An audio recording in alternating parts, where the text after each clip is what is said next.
Hi, Stephen from Owner Disown. Exciting laptop just come in. It's the new Asus Zephyrus S for super slim. And you may remember last year I did review the original Zephyrus, which had the GTX 1080 Max-Q and an i7 7700HQ. Now that one was about 16.9 to 17.9 millimeters thick, and it had a revolutionary design because it had the keyboard pushed forward to allow better cooling at the back.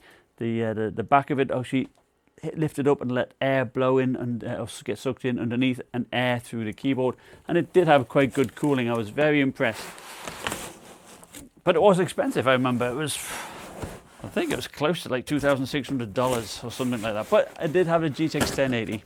This year they did the Zephyrus M. Now, I know Bob at Bob of All Trades had it. He said the fans were super loud on it, I remember. Now, I never got my hands on it, and that was available.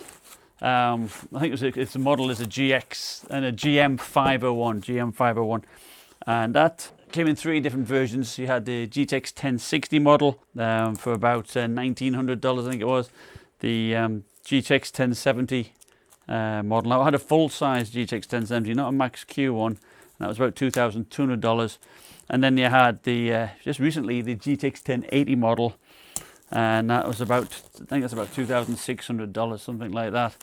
And they all came with the 6-core i7-8750H CPU, so that's pretty nice.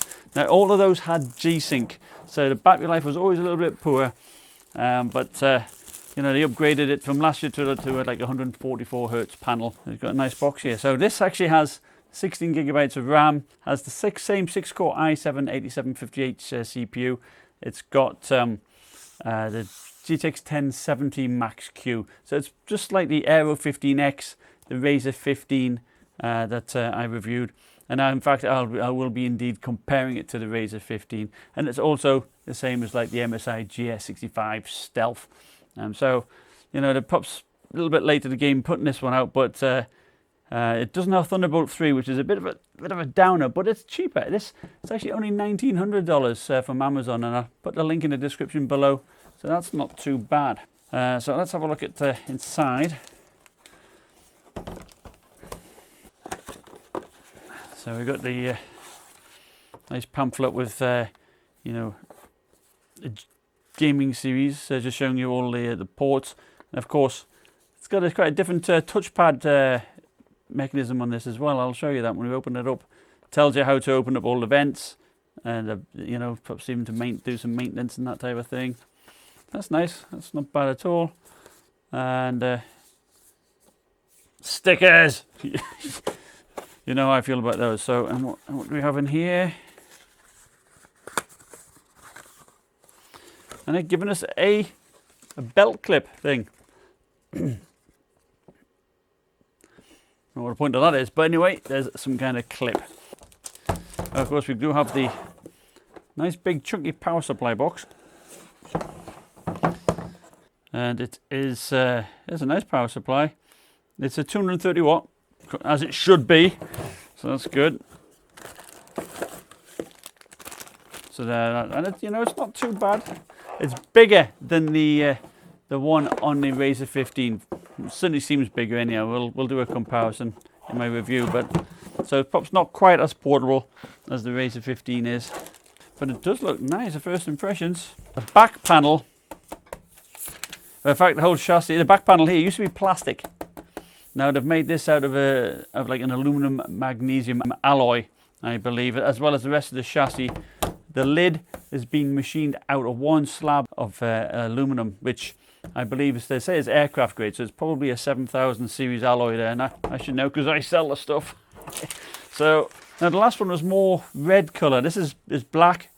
You've got a brushed finish here, while just the anodized mottled effect here with the ROG emblem up here, and the hinge forward design. Because what we have here, we have heat sinks at the back and heat sinks at the side. So 4 heat sinks, and the angle of the blade of the vents here at the sides are angled out, so they don't, you know, blow on your hands. So you know, if you get your mouse hand either side, so that is pretty good. Actually, the heat sinks themselves I think there's like 250 blades in there. They've certainly, I think they're like 0.1 millimeter thick. So very thin. There's a lot of surface area to help cool this system. And of course, it's got two fans. The fans are 12-volt fans. They've got curved blades. They say they can withstand higher RPMs and so push out a lot of air. Now it does look pretty premium. Now you may notice here, that's what I was on about, the touchpad. It's actually a touchpad and number pad at the same time. And you'll be pressing this button here, which will alternate between the two. You know, it takes a bit of getting used to. I think the position of the keyboard here, not so good on your lap. I remember, perfect for a desk. So we'll certainly test that out. The keyboard has 1.2 millimeters of travel, and it does feel fairly good. It's not too bad at all. Key lighting is RGB in 4 different zones. It's not per key RGB, but it seems quite nice.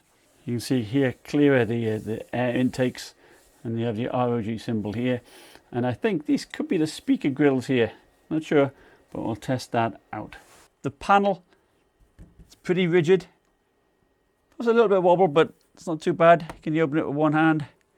You can indeed. That's not too bad, but you can tell it, it feels solid and it feels quality. I do like that indeed. And it's a 144 hertz, 3 millisecond IPS-like AVHA panel. So it's supposed to have very good viewing angles as well as being very fast. So what we've got here, let's just compare it in size to the Razer. It certainly is bigger than the Razer. The Razer is smaller, but the Zephyrus S claims to be the thinnest for sure. You can see side by side that certainly the Razer is much smaller.